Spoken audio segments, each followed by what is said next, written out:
We make things. We use our hands, minds, and machines to build, to fix, to improve. We're known as do-it-yourselfers, home improvement fans, fix-it fanatics, inventors. At our core, though, we're all makers. So let's jump in and make something.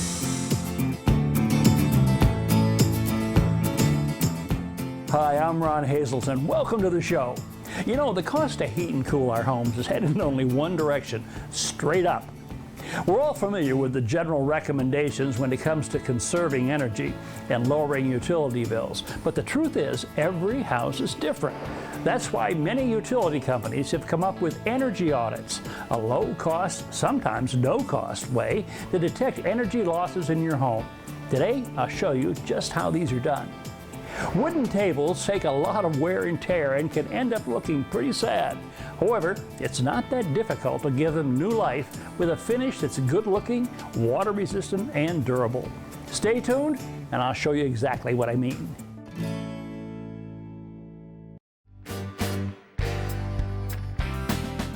Now more than ever, cutting energy bills at home makes good sense. In a typical home, 50 to 60% of the energy used goes for heating, cooling, and lighting, and often, much of that is wasted. Well, local utility companies, like the one here in Connecticut where I live, are trying to change that by offering homeowners home energy audits to help them find out where that energy is being lost and what to do about it. Chris Ellert, the manager of residential energy services for the United Illuminating Company, or UI, explains why. UI provides programs like Home Energy Solutions, funded through the Connecticut Energy Efficiency Fund, to help consumers lower their energy costs. One of the key parts of these audits is the blower door test. First, this insert is placed in the door opening and snapped into position. Then, a blower is installed in the insert and sealed in place.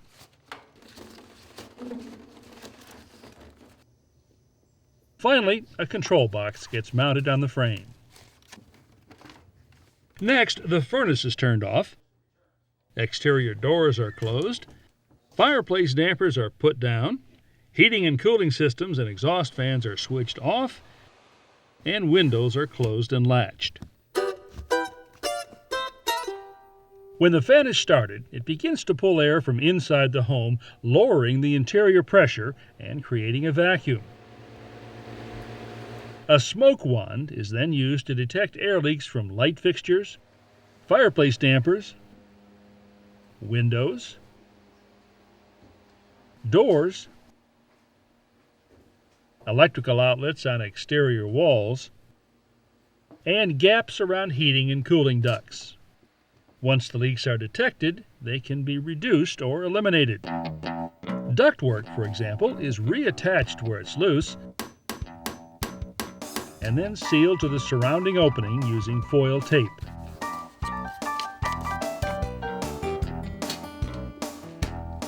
As part of the service, technicians who perform energy audits for the United Illuminating Company use an expanding foam to seal around pipes that penetrate basement ceilings and attic floors. In addition, the technicians fill any gaps or openings that could allow air to leak through. They also install foam gaskets on electrical outlets and switches located in exterior walls. Audit technicians may also install other energy-saving measures, such as door sweeps and weather stripping, and may even apply interior caulk.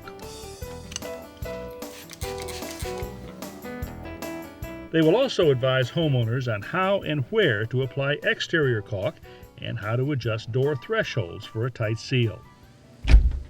Another important part of a home energy audit is something known as the duct blaster test. For this diagnostic, a fitting is taped to a return register, and all supply vents are sealed. A section of flexible duct with an attached fan is connected to the fitting. When the fan is turned on, the home's duct system is pressurized. Any escaping air is detected using the smoke wand. These leaks, such as this joint, are then eliminated by applying a quick-drying sealant. A typical energy audit by UI and the Connecticut Energy Efficiency Fund includes an inspection of existing attic insulation. If more is required, be sure to use the type without the paper vapor barrier. Lay it in the same direction as the existing insulation until you reach the top of the joists. Then run it perpendicular to the material underneath. Also, doors and hatchways in attics that are not heated or cooled can be made more energy efficient by adding rigid insulation to the back side. Some energy leaks, such as those through exterior walls, can best be detected using an infrared camera. Walls that fail this test can be made more energy efficient by adding blown-in insulation. 20% of the energy used in the average home is for lighting. Replacing incandescent bulbs with compact fluorescents can cut lighting costs by up to 75%. What's more, newer compact fluorescents come in a variety of styles and shapes that closely resemble their incandescent predecessors. The Connecticut Energy Efficiency Fund program, like many others, includes some bulb replacement.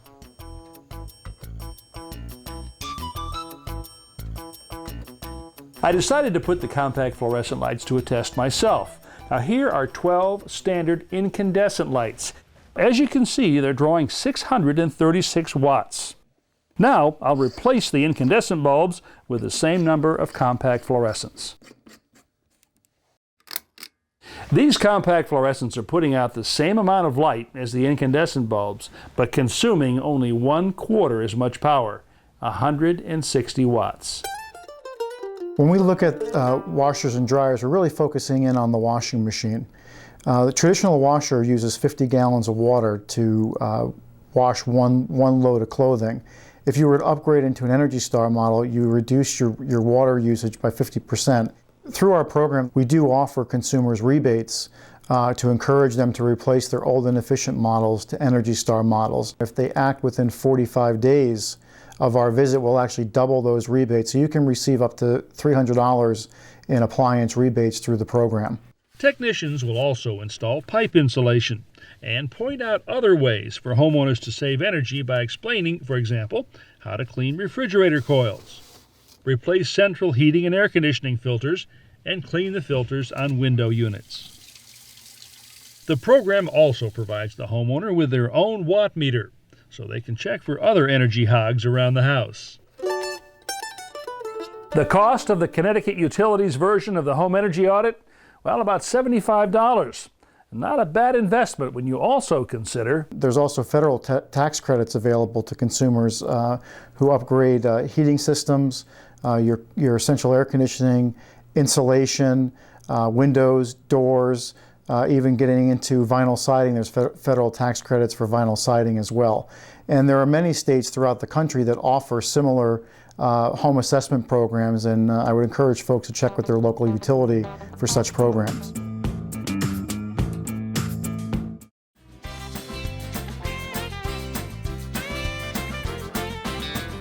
Today I'm answering an SOS from my neighbor Christine, who has given up on her kitchen table because she considers it, well, beyond help. I'm going to have a look. Hey, good morning, Christine. Hey, Ron. Good to see you. Hey, Oliver. How you doing, buddy? So this is the table, This huh? is it. Oh, wow. This is the table that gets all the use, right? You bet. Constantly, yeah. You know what I think happened here is I think the original finish on here was on the thin side. And what's happened with all the cleaning and just time and plates being dragged across this, that finish is just plain worn off. In fact, it's worn so much that even the color underneath the stain is gone in some places. So we're looking pretty much at bare wood right here. So what I want to do is kind of take this back to how it looked when it was new. That would be great. But the finish I'm going to put on here is going to be a lot tougher. It's going to hold up to the kind of use a kitchen table gets, all right? That's what we need. Now this job is one I prefer to do in my shop, so I'm taking the top of the table back with me.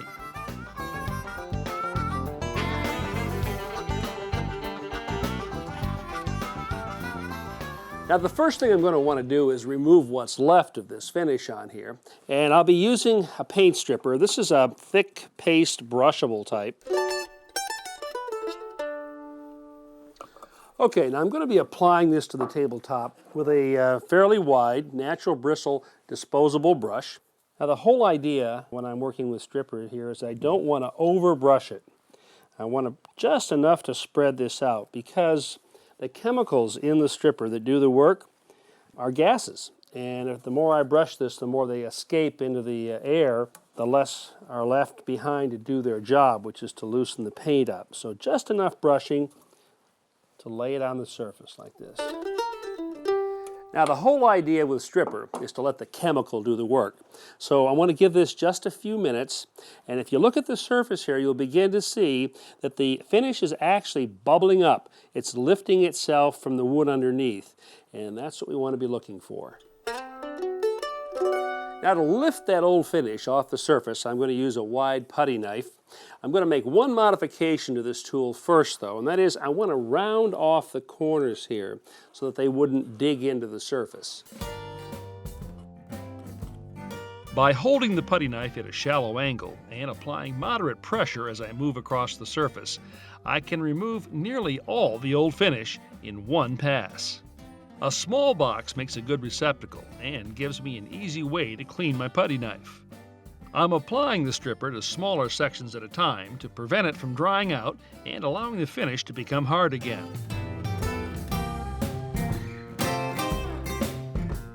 Now I've opened the shop doors and have plenty of cross ventilation while I use these chemicals. Medium coarse steel wool does a good job of removing the old finish from the rounded table edge. Now that paste stripper took off most of the finish. There's a little bit of residue here though. So I'm going to go over it a second time, only this time I'm going to be using a liquid stripper. I apply the liquid stripper liberally with a brush. It flows into the wood grain, loosening the old finish there, and softens anything left behind by the paste. Medium fine steel wool helps dislodge any stubborn remnants and lift them from the surface. To prevent scratches, it's important to make long, straight passes in the direction of the wood grain. Well, I'd say all of that finish is off, but I am going to go one more step here. I don't always do this, but most of the time I like to. These strippers have waxes in them, and this last step is a wash with lacquer thinner. And the idea here is to wash off any of that wax that's been left behind. Again, I brush on the lacquer thinner, then use fine steel wool for this final cleaning.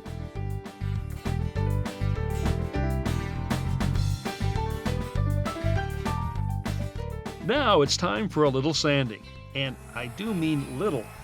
This tabletop is oak veneer, probably only 1/16 of an inch thick or less. I'm using a finishing sander with 220 grit sandpaper.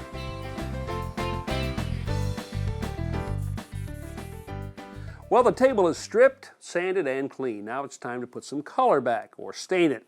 Now remember, I'm only doing the top of this table, so I've got to get this color to be a pretty close match to the base. What I've done is taken a couple of colors here, Special Walnut and Ipswich Pine, and I've put samples of each on this board right here. Well, let's see how this looks. I'd say the Special Walnut right here is a little bit dark, and the Ipswich Pine might be just a shade light, but I bet if I intermix these two, I can get pretty close. The Special Walnut will be my base color. To lighten it just a bit, I'm using a baby syringe to add a small amount of the pine stain. Now you can apply stain with a rag or a brush. I kind of prefer a brush. I like to put it on fairly wet and then wipe it off with a cloth or a paper towel.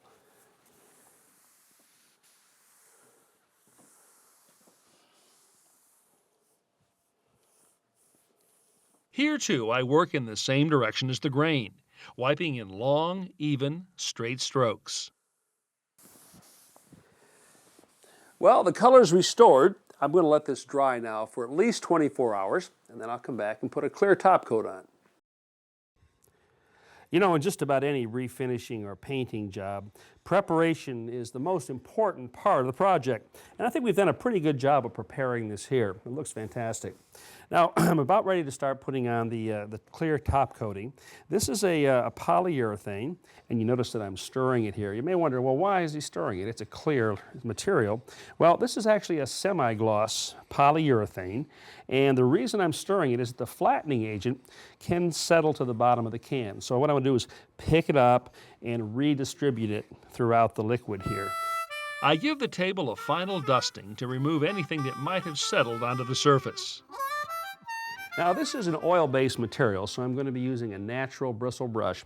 And you know, I don't skimp on my brushes on a job like this. I want to make sure that I'm using the best brush I can find for a couple of reasons. It's going to lay a much smoother finish, and the likelihood of me dropping bristles out and leaving them in the coating is going to be very small. Rather than work directly from the can, I like to pour the finish into a clean container. Then load the brush by dipping it in and gently slapping it on the sides to remove any excess material. I'm using a satin polyurethane that will enhance the wood grain, give a soft sheen, and most importantly, provide a tough, durable surface that will stand up to spilled liquids and scuffing. In this case, I'll apply 3 coats and sand lightly in between. The final coat is thoroughly dry, and I'm now applying paste finishing wax with a pad of 4/0 steel wool. Now doing this eliminates any minor surface imperfections and gives the tabletop a smooth, almost velvety feel. I let the wax dry for a few minutes, then buff it with a soft cloth.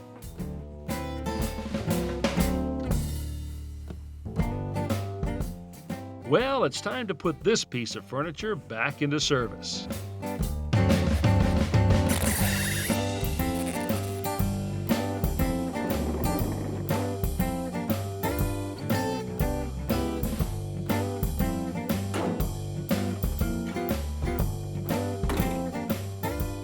Ready? 1, 2, 3. Wow! It's like a new table. Turned out nice, isn't it? It's gorgeous. You know, it actually is in a way better than a new table because the finish that I put on here is really tough. It has to be. Okay, nobody can eat on this. Okay? No. I want to show you something, okay? I've got 3 coats of polyurethane on here. It'll take just about anything. And so to demonstrate, watch this. Watch, Oliver. You see how that water beads completely up on the surface? So any kind of spill like that, we just take a cloth Watch. and wipe it up. I put a coat of wax on here, maybe like twice a year. I'll give you some. You know, put a little more wax on it. Okay. And that's really all you're going to have to do to care for this. It's really, so use it. What I'm saying is Ron, it looks this is nice, it's pretty, but use it. Well, you can't have milk without brownies. Made these fresh for you this morning. Ooh-wee. Hey, you know what? Thank you for my new table. You're very welcome. I'll do a table anytime for fresh brownies. That's a Do deal. we have one? That's a deal. Oh! Oh! Oh! You know, but from now on, you won't have to cry over spilled milk. Sometimes we can really be surprised at the beauty that's lying just beneath the surface. That's certainly the case here. Now how about this for a great way to store dowels and short pieces of small molding? This is just different lengths of plain old downspout. The plastic variety seems to work best. And these are downspout brackets. Use them to attach it to the wall or to your workbench. And for the shorter sections right here, just cut a small wooden block and put it right in the end. Well now, there's no excuse for not finding exactly the right piece of material when you need it. To view today's projects again, visit ronhazelton.com, where you'll find hundreds of how-to videos available 24/7.